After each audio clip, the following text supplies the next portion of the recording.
Imagine having to choose between providing for your family and getting life-changing medication.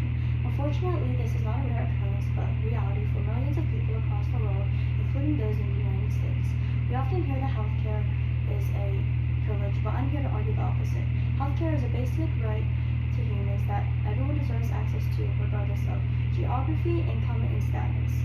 Free universal healthcare is also a smart investment that saves lives and money.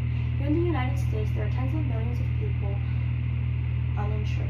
Let me tell you why universal healthcare is both a basic right and a smart public policy. Access to universal healthcare is an essential to living a dignified, safe, and secure life. The NCD Alliance states that over half the world, people lack the full coverage to essential health services they need. That means billions of people in the world are left vulnerable to illnesses, suffering, and even death just because they cannot afford it. The idea behind the Universal Health Coverage, or UHC, is very specific. It's that no one should suffer financial hardships just because they're sick.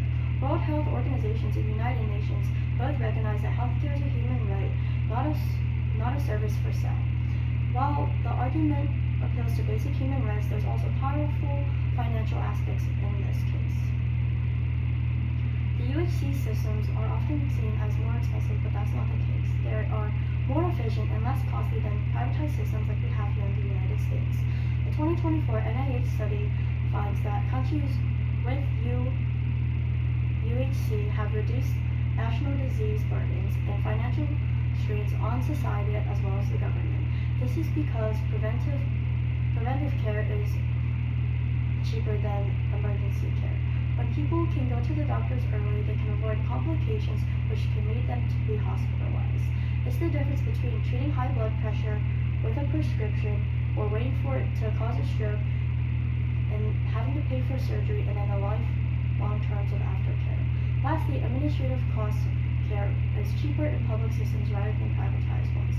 Privatized systems spend money on budgeting, advertising, and profit, while the public systems roll out those miscellaneous fees and invest back into care.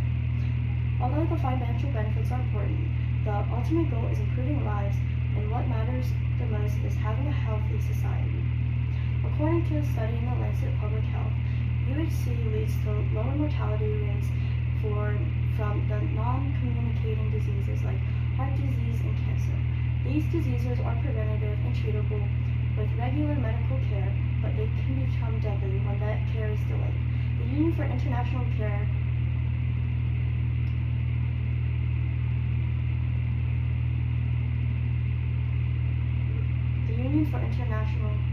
Cancer recognizes that the UHC system helps reduce health inequalities, especially those in low-income and rural areas. People can get health screenings, vaccinations, or even checkups regardless if they have a paycheck, car, or even a checking account. To conclude, healthcare is a human right and not a luxury. Next, the UHC reduces long-term spending through prevention and efficiency.